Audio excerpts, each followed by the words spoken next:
Hi dears, welcome back.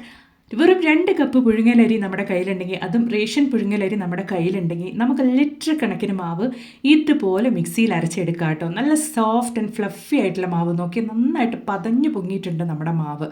നല്ല perfect ആയിട്ടുള്ള ഇഡ്ഡലി ബാറ്ററും അതുപോലെ തന്നെ ദോശ ബാറ്ററുമാണ് കേട്ടോ ഇത്. നല്ല പെർഫെക്റ്റ് ആയിട്ട് തന്നെ ഉണ്ടാക്കിയെടുക്കാൻ വേണ്ടിയിട്ട് സാധിക്കും. അതും നമുക്ക് മിക്സി തന്നെ അരച്ചെടുക്കാൻ വേണ്ടിയിട്ട് പറ്റും. അപ്പോൾ എല്ലാവരും വീഡിയോ ഒന്ന് ഫുള്ളായിട്ട് സ്കിപ്പ് ചെയ്യാണ്ട് തന്നെ കണ്ടു നോക്കുക.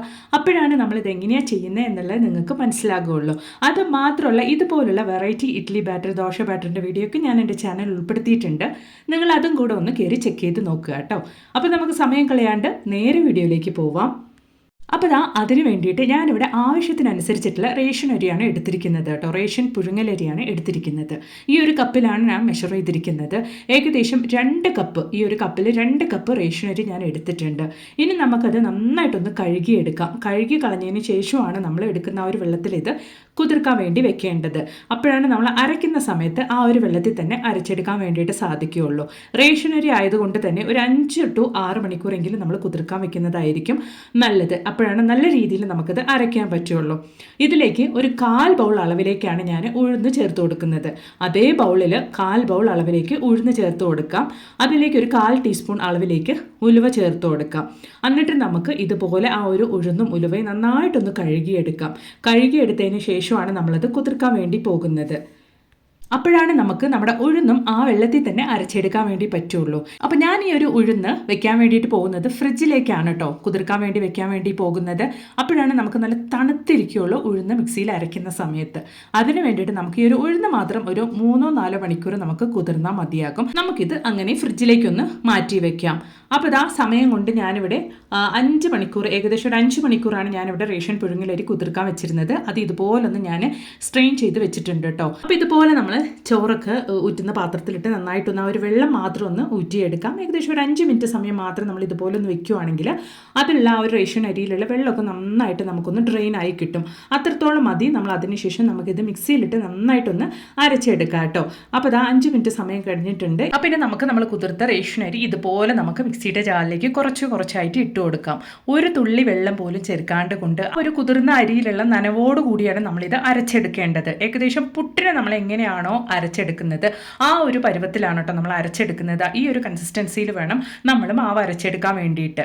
അപ്പോൾ ഞാനിവിടെ എടുത്ത ഈ ഒരു ക്വാണ്ടിറ്റി ഞാൻ 2 ട്രിപ്പായിട്ടാണ് അരച്ചെടുത്തിരിക്കുന്നത്. അപ്പോൾ അരച്ച മാവ് നമുക്കൊരു പാത്രത്തിലേക്ക് ഒന്ന് മാറ്റി വെക്കാം. സമയം കൊണ്ട് നമ്മൾ ഓൾറെഡി കുതിർക്കാൻ വേണ്ടി വെച്ചിരുന്ന ഉഴുന്ന്, അതും ഫ്രിഡ്ജിൽ നമ്മൾ കുതിർക്കാൻ വേണ്ടി വെച്ചിരുന്ന ഉഴുന്ന് നന്നായിട്ടൊന്ന് നമുക്ക് അരച്ചെടുക്കാം. ഉഴുന്ന് അരച്ചെടുക്കുമ്പോൾ നല്ല മഷി പോലെ വേണം കേട്ടോ നിങ്ങൾ അരച്ചെടുക്കാൻ വേണ്ടിയിട്ട്. നമ്മൾ ഉഴുന്ന് ഫ്രിഡ്ജിൽ കുതിർക്കാൻ വെച്ചതുകൊണ്ട് തന്നെ നല്ല ഫൈനായിട്ട് തന്നെ നമുക്ക് അരച്ചെടുക്കാൻ പറ്റും. അങ്ങനെ നമ്മൾ ഫൈനായിട്ട് അരച്ചെടുക്കുമ്പോൾ മിക്സി ജാറും ചൂടാവില്ല, അതുമൂലം തന്നെ നമ്മുടെ ഉഴുന്നും ചൂടാവില്ല. നല്ല പെർഫെക്റ്റ് ആയിട്ട് തന്നെ നമ്മുടെ ബാറ്റർ നമുക്ക് റെഡിയാക്കി എടുക്കാൻ വേണ്ടിയിട്ട് പറ്റും. അപ്പം നല്ല മഷി പോലെ ഞാനിതാ ഉഴുന്ന് അരച്ചെടുത്തിട്ടുണ്ട് കേട്ടോ. നല്ലൊരു വെള്ള കളറിൽ തന്നെ നമ്മുടെ ഉഴുന്ന് നമുക്ക് അരഞ്ഞു കിട്ടിയിട്ടുണ്ട്. അപ്പം നമ്മൾ ഓൾറെഡി പുട്ടിന് പൊടിച്ച് വെച്ചിരിക്കുന്നത് പോലെ പൊടിച്ചു വെച്ച ആ ഒരു മാവിലേക്ക് നമ്മൾ അരച്ച ഈ ഒരു ഉഴുന്ന് നമുക്ക് ഇതുപോലെ ഒഴിച്ചു കൊടുക്കാം. എന്നിട്ട് നമുക്ക് ഇതൊരു ബാറ്റർ കൺസിസ്റ്റൻസിയിലേക്ക് റെഡിയാക്കാൻ വേണ്ടിയിട്ട് കുറച്ചും കൂടെ വെള്ളം നമുക്ക് അതിലേക്ക് ഒഴിച്ചു എടുക്കാനുണ്ട്.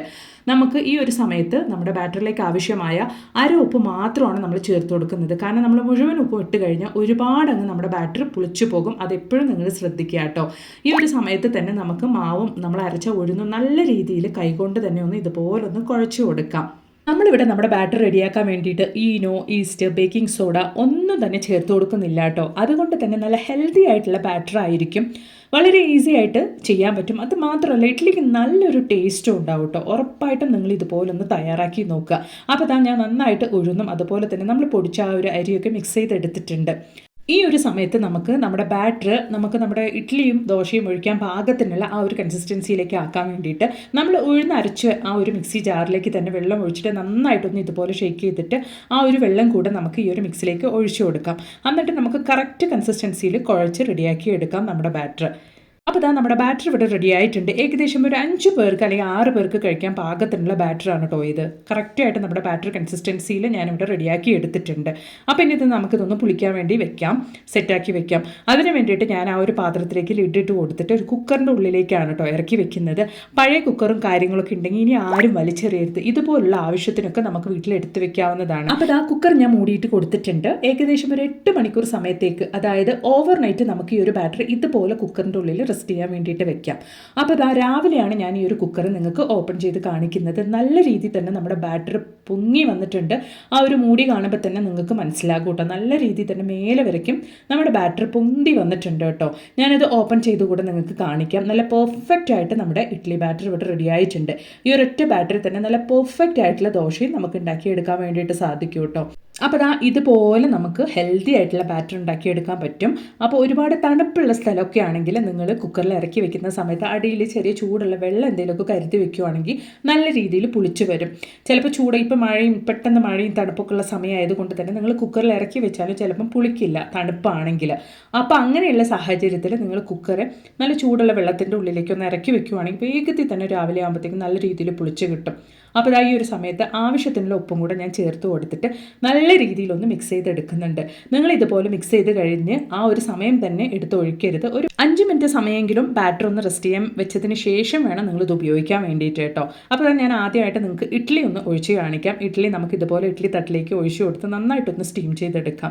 നല്ല പെർഫെക്റ്റ് ആയിട്ടുള്ള സോഫ്റ്റ് ആയിട്ടുള്ള ഇഡ്ഡലി തന്നെ നമുക്ക് റെഡിയായി കിട്ടും കേട്ടോ. അതുപോലെ തന്നെ നമ്മൾ ഈ രീതിയിൽ പുളിപ്പിച്ചെടുക്കുന്നതുകൊണ്ട് തന്നെ ഒരുപാട് പുളിച്ച ടേസ്റ്റ് ഒന്നും നമ്മുടെ ബാറ്ററിന് ഉണ്ടാവില്ല. അതുപോലെ തന്നെ നല്ലൊരു ടേസ്റ്റ് ആയിരിക്കും. മാത്രമല്ല നമ്മൾ പുട്ടിന് പൊടിച്ചതുപോലെ ബാറ്റർ റെഡിയാക്കിയിരിക്കുന്നതുകൊണ്ട് തന്നെ അതിൻ്റെ ടേസ്റ്റ് തന്നെ ഒരു വേറെ ലെവലായിരിക്കും കേട്ടോ. ഉറപ്പായിട്ട് നിങ്ങളും ഇതുപോലൊന്ന് തയ്യാറാക്കി ട്രൈ ചെയ്ത് നോക്കുക. നല്ല പെർഫെക്റ്റ് ബാറ്റർ തന്നെ നമുക്ക് വീട്ടിൽ റെഡിയാക്കാൻ വേണ്ടിയിട്ട് സാധിക്കും. എനിക്ക് എത്ര ടൈം ഞാൻ ഇഡ്ഡലി ബാറ്റർ അരച്ചാലും എനിക്ക് ഈ ഒരു ഇഡ്ഡലി മാത്രം പെർഫെക്റ്റ് ആയിട്ട് കിട്ടില്ല കേട്ടോ. എപ്പോഴും കല്ല് പോലെയായിരിക്കും ഉണ്ടാക്കുക. ഇപ്പോൾ കുറച്ച് കാലമായിട്ട് ഞാൻ ഈ ഒരു റെസിപ്പിയും ടിപ്സൊക്കെ ഫോളോ ചെയ്യുന്നതുകൊണ്ട് തന്നെ നല്ല പെർഫെക്റ്റ് ആയിട്ടുള്ള ഇഡ്ഡലി എനിക്ക് വീട്ടിൽ ഉണ്ടാക്കാൻ പറ്റുന്നുണ്ട്. ഉറപ്പായിട്ട് നിങ്ങളും ഇതുപോലെ ഇഡ്ഡലി ശരിയാവാത്ത കൂട്ടത്തിലുള്ളവരാണെങ്കിൽ ഈ ഒരു റെസിപ്പി ഒന്ന് ട്രൈ ചെയ്ത് നോക്കുക. ഈ ഒരു ടിപ്പൊക്കെ ഒന്ന് ഫോളോ ചെയ്തിട്ട് ഈ ഒരു റെസിപ്പി ഒന്ന് ട്രൈ ചെയ്ത് നോക്കുക. 100% വർക്കൗട്ട് ആവും കേട്ടോ. അപ്പോൾ ഇതാ നമ്മുടെ ഇഡ്ഡലി ഇവിടെ നല്ല രീതിയിൽ തന്നെ സ്റ്റീമായി വന്നിട്ടുണ്ട്. നല്ല പെർഫെക്റ്റ് ആയിട്ടുള്ള ഇഡ്ഡലി തന്നെ നമുക്കിവിടെ റെഡിയായി കിട്ടിയിട്ടുണ്ട്. ഞാൻ ചൂടോടെ തന്നെ നിങ്ങൾക്കത് എടുത്ത് കാണിക്കാം. നല്ല സോഫ്റ്റ് ആൻഡ് ഫ്ലഫി ആയിട്ടുള്ള ഇഡ്ഡലിയാണ് റെഡിയായിരിക്കുന്നത്. തുണിയിൽ ഒട്ടിപ്പിടിക്കാണ്ട് കൊണ്ട് നമ്മുടെ ഇഡ്ഡലി ഇവിടെ റെഡിയായി കിട്ടിയിട്ടുണ്ട്. നിങ്ങളും ഇതുപോലെ ഒന്ന് വീട്ടിൽ തയ്യാറാക്കി ട്രൈ ചെയ്ത് നോക്കുക കേട്ടോ. എന്നിട്ട് നിങ്ങളുടെ വലിയൊരു അഭിപ്രായങ്ങളൊന്നും മറക്കാണ്ട് കമൻറ്റ് ബോക്സിലിട്ട് അറിയിക്കുകയും കൂടെ ചെയ്യാം കേട്ടോ. അപ്പോൾ ഇനി നമുക്ക് സെയിം ബാറ്ററി യൂസ് ചെയ്തിട്ട് ഒരു കിട്ടിലൻ അപ്പം ഒന്ന് റെഡിയാക്കി എടുത്താലോ. അപ്പോൾ ഇതാ അതിന് വേണ്ടിയിട്ട് ഞാൻ പാനിലേക്ക് കുറച്ച് എണ്ണ ഒന്ന് സ്പ്രെഡ് ചെയ്ത് കൊടുക്കുന്നുണ്ട്. ഈ ഒരു രീതിക്ക് നിങ്ങളൊന്ന് തയ്യാറാക്കി നോക്കും. നല്ല വെറൈറ്റി ആയിട്ട് കാണാൻ തന്നെ നല്ല ക്രിസ്പി ആയിട്ട് നല്ല കളർഫുൾ ആയിട്ടുള്ള അപ്പം കൂടെ നമുക്ക് റെഡിയാക്കി എടുക്കാം കേട്ടോ. അപ്പോൾ ഇതാ അതിന് വേണ്ടിയിട്ട് നമ്മൾ റെഡിയാക്കി ഈ ഒരു ബാറ്റർ 2 തവി ഞാൻ ഇതുപോലെ പാനിലേക്ക് ഒഴിച്ചു കൊടുക്കുന്നുണ്ട്. എന്നിട്ട് ഇതാ ഈ രീതിക്ക് വേണം കേട്ടോ നിങ്ങൾ ചെയ്യാൻ വേണ്ടി. ജസ്റ്റ് ഒന്ന് ചുറ്റിച്ചു കൊടുക്കുക. എന്നിട്ട് ആ ഒരു ഫ്ലെയിം നല്ല രീതിയിലൊന്ന് ഫുൾ ഫ്ലെയിം ആക്കി വെക്കുക. അപ്പോൾ ആ ഒരു സമയത്ത് ചുറ്റിലും ഇതുപോലെ കുമിളകൾ വരും. ആ ഒരു സമയത്ത് നിങ്ങൾ ലോ ഫ്ലെയിമിലാക്കിയിട്ട് ലിഡിട്ട് കൊടുക്കുക. ഒരു 2 മിനിറ്റ് സമയത്തേക്ക് ലിഡിട്ട് വെച്ചതിന് ശേഷം നിങ്ങൾ ഓപ്പൺ ചെയ്ത് നോക്കുകയാണെങ്കിൽ നല്ല പെർഫെക്റ്റ് ആയിട്ടുള്ള അപ്പം അത് നല്ല കളർഫുള്ളായിട്ട് സൈഡൊക്കെ നല്ല മുരിഞ്ഞിട്ട് നിങ്ങൾക്ക് കിട്ടും കേട്ടോ. അപ്പോൾ ഇതാ സൈഡൊക്കെ കുമിളകൾ വന്നപ്പോൾ ഞാൻ മൂടി ഇതുപോലെ ഇട്ട് കൊടുത്തിട്ടുണ്ട്. അതിനുശേഷം നമുക്ക് ഓപ്പൺ ചെയ്ത് നോക്കിയാൽ നല്ല ടേസ്റ്റ് ആയിട്ടുള്ള അപ്പം നമുക്ക് റെഡി ആയിട്ടുണ്ട് കേട്ടോ. അടിപൊളി റെസിപ്പിയാണ്. ഉറപ്പായിട്ട് നിങ്ങളൊന്ന് ട്രൈ ചെയ്ത് നോക്കുക. കാണാൻ തന്നെ നല്ല രസമാണ് ഇത്. അതുപോലെ തന്നെ കഴിക്കാൻ നല്ല ടേസ്റ്റുള്ള അപ്പമാണ്. അപ്പോൾ ഇപ്പോൾ വെക്കേഷൻ ആയതുകൊണ്ട് തന്നെ ഇതുപോലെ വെറൈറ്റി ആയിട്ടുള്ള റെസിപ്പിയൊക്കെ ഒന്ന് ട്രൈ ചെയ്ത് നോക്കുക. എന്നിട്ട് നിങ്ങളുടെ വലിയൊരു അഭിപ്രായങ്ങളൊന്ന് കമൻറ്റ് ബോക്സിലിട്ട് അറിയിക്കുകയും കൂടെ ചെയ്യാം കേട്ടോ. ഇതുപോലെ നല്ല നല്ല വീഡിയോസ് ഞാൻ എൻ്റെ ചാനൽ ഉൾപ്പെടുത്തിയിട്ടുണ്ട്.